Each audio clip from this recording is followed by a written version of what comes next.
Hello everybody, welcome back to the workshop. So in today's video I'm going to be showing you how to make this, a seashell looped handle. Now, I call it the seashell looped handle. It kind of reminded me of the spiral of kind of a seashell of some kind. I guess, I don't know what you call it, like a snail shell or whatever you wanted. But anyways, I really like the look of this twist and the way that this handle really came out, so I just figured I'd share it with you. It does require one forge weld in it, and I'll just go over that process as I take you along here.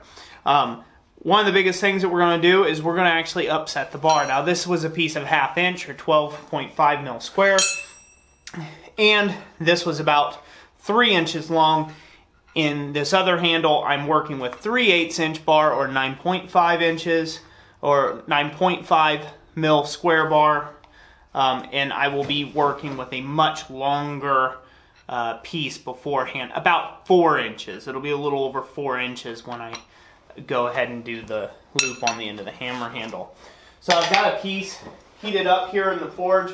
We're going to go ahead and we're going to upset this for the length of about 4 inches. We just want to have a little bit of thickness here, not necessarily for an aesthetic of any kind, but so this way we have some mass there to weld on. Because a weld will take up some of that mass. You'll lose some of that mass in a weld. So to upset a bar properly, you want to give it good solid hammer blows when you're trying to get a long section to heat up versus just the tip, as where light blows will just peen around the end, and we want this whole mass to kind of get solid. Now the length of the handle doesn't matter. You can make it as long as you like afterwards, but I would suggest starting with a handle that's no longer than about 20 inches long to begin with. This will make the upsetting process a lot easier. Also, when you go to hammer straight down on the anvil, all you're wanting to do is hammer the lumps or the bends, so you want to form it to the flatness of the anvil face. You do not want to drive this piece and get it to stretch back out. So once it touches the anvil, stop hitting it. We're not trying to stretch what we're upsetting. Okay, we're going to cool off the end that's already thick where we want it. I'll cool that off in water, and that way we can only upset the mass that we want to upset. Cooling off that end also helps push that mass better. Again, we'll want just a little over a 4-inch upset section of bar stock here. You want this to be the same thickness. All we're looking for here is about a 20% increase. 20 to maybe 30% increase. So maybe about a quarter of the original bar thickness you want this to take and swell up to. So, you know, we're going from 3/8 to just below maybe 1/2 inch square bar here in this cross section. And so we're going to want to swell this up back in here a little bit more, because we want our overall length here to here to be maybe 5 inches worth of actual forged material that's been upset. So the next heat will come out, will cool a lot more, and we'll upset this area in here, and then we should be able to go on to the next portion of this process.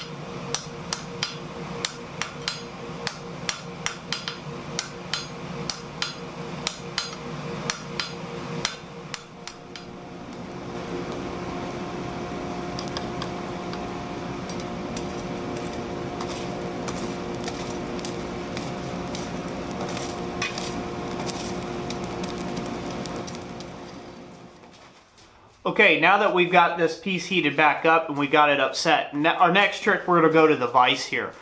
You want to get your jaws pre-set up. to handle 3/8 bar stock or whatever size material bar stock you choose to use. I'm going to get this set up here.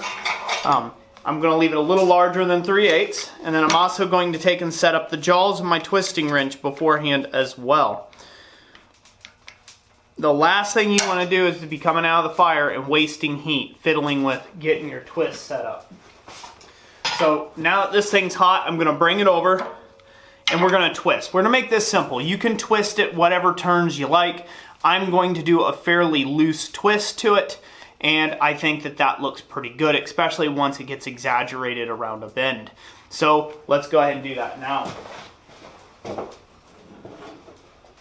You want a good high temperature, almost near welding.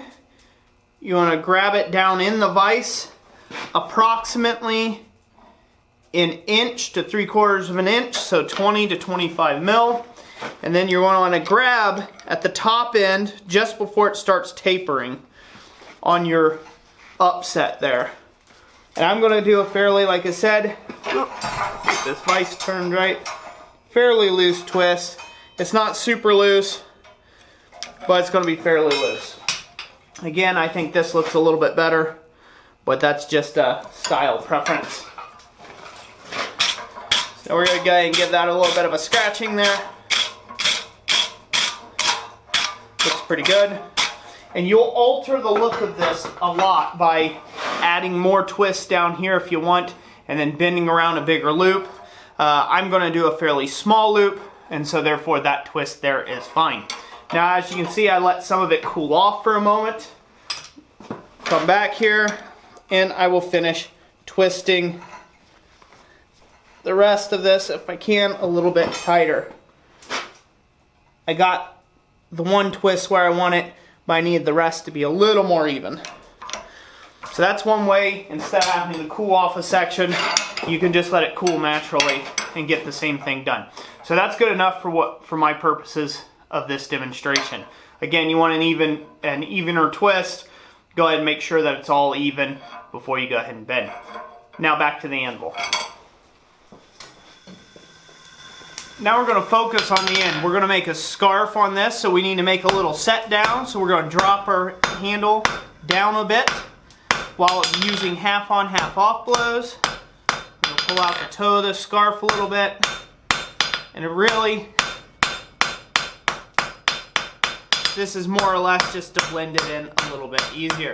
Now you don't need this little notch in it, half on, half off blows. I do it as a subject of habit.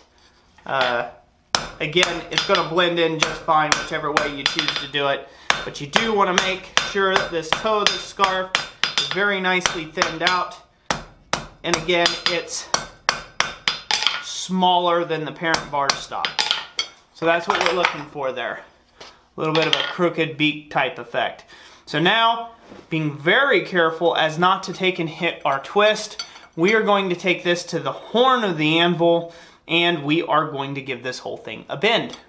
First of all, we're going to bend it out this way, and then we're going to bend it around the horn of the anvil to make our teardrop shape, and lay this right down on top of this thickened part, just above this twist.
Okay, now that you've got that bent around, we're going to make a weld. We're going to make a weld on the horn first, then we're going to come over here and carefully hang it over the flat, and we're going to take and blend out the sides.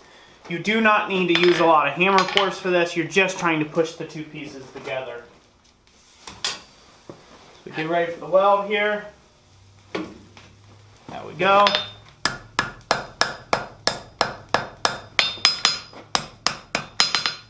That first little bit there, all that's doing is just getting this stuck. That's a really low welding heat. There is no flux. If you keep a good clean fire, you won't have to worry about the flux. Now I'm going to put this back in the fire. I'll bring it up to a full welding heat.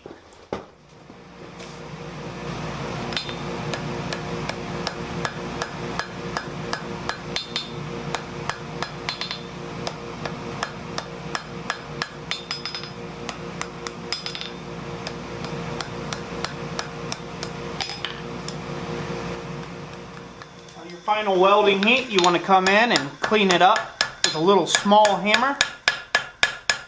Any of your welds, or at least I like to do that, just to tap everything together and kind of, you know, save some of that material thickness.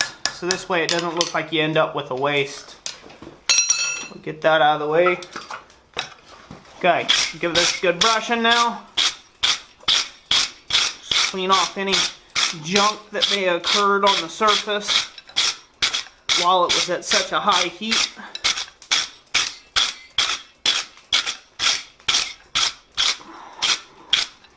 And there you have it.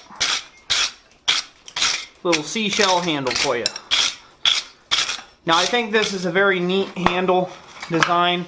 I think it can have a lot of applications and all sorts of things, from fire pokers to ladle handles to you name it. But you know, it's a fairly simple thing. It's just a twist, and you have to make the twist in the right area and then go ahead and, you know, get it bent around without destroying that twist. But if you can accomplish that mission, again, it makes a pretty neat handle. Now there may be other ways of calling this. If you know different ways that this type of handle is called, drop them in the comment section down below. If you enjoyed this video and you'd like to support this channel, a great way of doing that is by going over to our website at blacksmithpdfs.com and consider purchasing a power hammer plan or two, or maybe even an e-course on how to run a blacksmithing business. So that's it for today. Thank you all for watching. Hopefully you enjoyed it. If you did, remember to hit that like button. As always, God bless, and we'll catch you on the next one.